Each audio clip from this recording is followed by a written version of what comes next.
características da equipe do Bolívar, ela tem 2 jogadores do externos e infiltrações centrais bastante.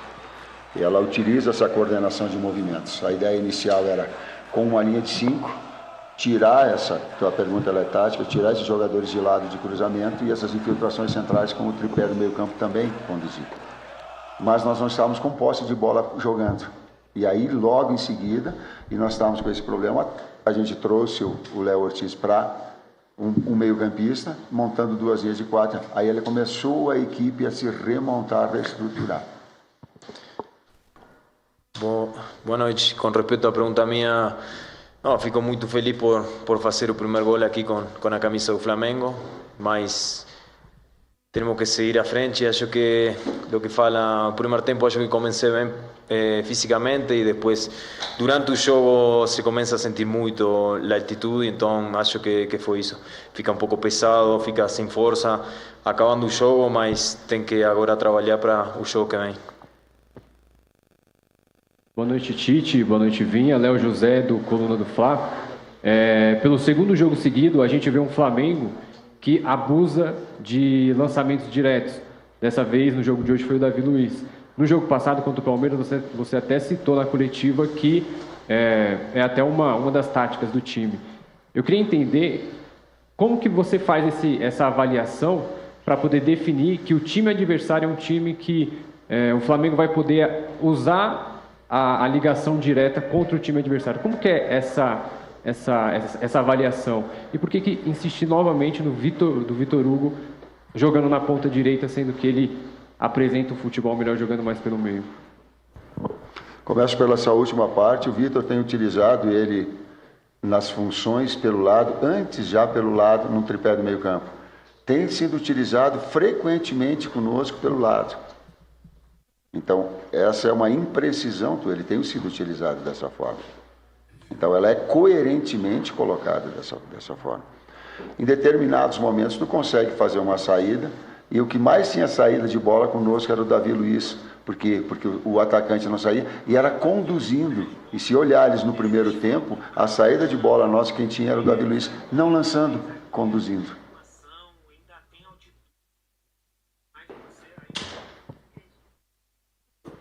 Bien, ¿cómo están? Profesor Tite, un placer. Buenas noches. Matías, ¿cómo estás?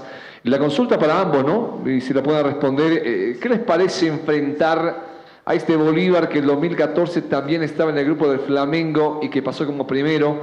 Este Bolívar que la gestión pasada hizo una buena Copa Libertadores llegando a cuartos y que hoy tiene un puntaje perfecto. ¿Qué les ha parecido en líneas generales el juego del Club Bolívar? Gracias.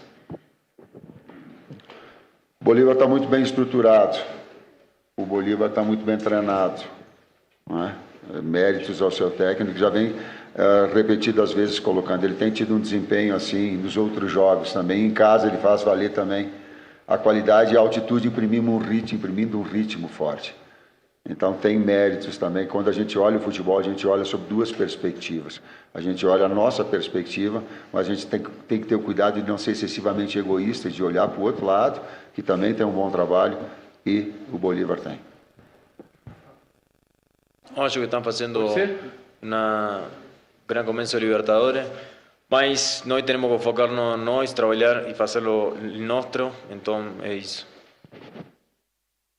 Tite, boa noite. Gabriel Reis, Paparazzo Rubro-Negro aqui.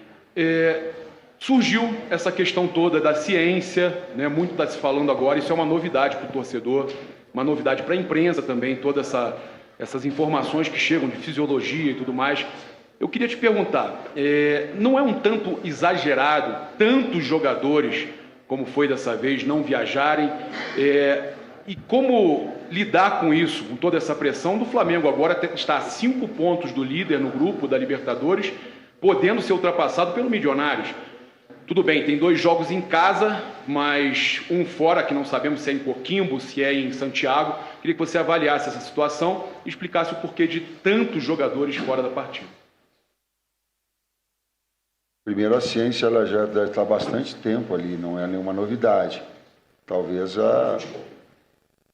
Mas a ciência no futebol... Não, recentemente começaram a falar aqui no Flamengo muito para poupar tantos jogadores. Eu vou te responder, ela está há bastante tempo, desde o tempo que eu jogava.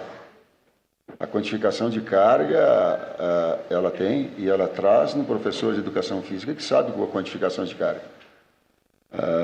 Ela traz atletas que têm essa condição e com todo o suporte que tem o Flamengo, e a responsabilidade ela é minha, sim, porque a definição da escalação é minha, mas eu tenho também muita lucidez para saber não estourar um atleta numa sequência de jogos e tu perder na sequência. Aí fica muito fácil dizer assim, ó, o Vina, não dá sequência, né? Machuca logo em seguida. É fácil. Mas olha lá, esse jogador, não dá. A qualidade técnica dele, ele começa a se perder, começa a errar passe, começa a apertar. Isso são todos indícios, para dar 2 indícios de quanto a gente deva ter cuidado. Então, respeito a tua pergunta, mas não é nenhuma novidade ciência no futebol. Ela é só nós procurarmos informações verdadeiras a esse respeito. Risco A, estratégia A. E a opção ela foi em cima disso. E a responsabilidade maior é sim nossa, mas minha do técnico escala. A busca de recuperação para a classificação. Tite, boa noite. Edson Viana, Grupo Globo. Então, um pouco em cima disso da ciência, assim, essa vai ser uma encruzilhada em que você vai estar muitas vezes nessa temporada. Talvez essa tenha sido bem radical pelas circunstâncias do jogo, né? Então, a gente pode se acostumar ao longo desse ano com isso, assim, você vai estar analisando mesmo, caso a caso, porque muito se discute isso, mas essa vai ser a questão? Vamos pegar um dado específico. Eu não sei se a gente repetiu a escalação esse ano. Então, isso é um indício de que trocas há. O que trouxe agora um número de trocas excessivo foram 2 aspectos. Uma sequência de jogos muito grande e que inviabilizou alguns atletas de virem. O jogo aqui extremamente desgastante, porque ele é altitude, e vocês, inclusive, que estão aqui, sabem que essa situação ela traz um desgaste maior. Até a primeira pergunta em relação ao Vina, e a resposta talvez ela ilustre bem a outra pergunta em termos científicos que me foi feita. O Vina talvez tenha contribuído na resposta. O outro aspecto é que nós temos uma viagem de retorno grande com jogo domingo às 11 horas da manhã. Então tu olha num planejamento que faz, onde joga, onde viaja, o que recupera para ter o outro jogo. Então a gente olha sobre esse contexto um pouquinho maior. Não estou falando para o torcedor, porque não é de vontade, estou falando dele com o maior carinho, com o maior respeito do torcedor. Sabe? De saber que todos nós estamos mobilizados e quanto se trabalha fora. Vou pegar mais um dado. Pegue uma entrevista ilustrativa. Pegue uma entrevista do Guardiola que está viralizando toda hora. Ele vai falar de ciência. Ele vai falar de Haaland, dizendo que ele fica 24 horas trabalhando para que ele tenha uma condição maior, porque ele perdeu tantos dias. Se não querem ouvir o Tite ou o Fábio Massaredia, ouçam. E a gente vai ver que ela não é desculpa, que são fatos verdadeiros que nós temos que avaliar e decidir. E depois, sim, as responsabilidades nossas.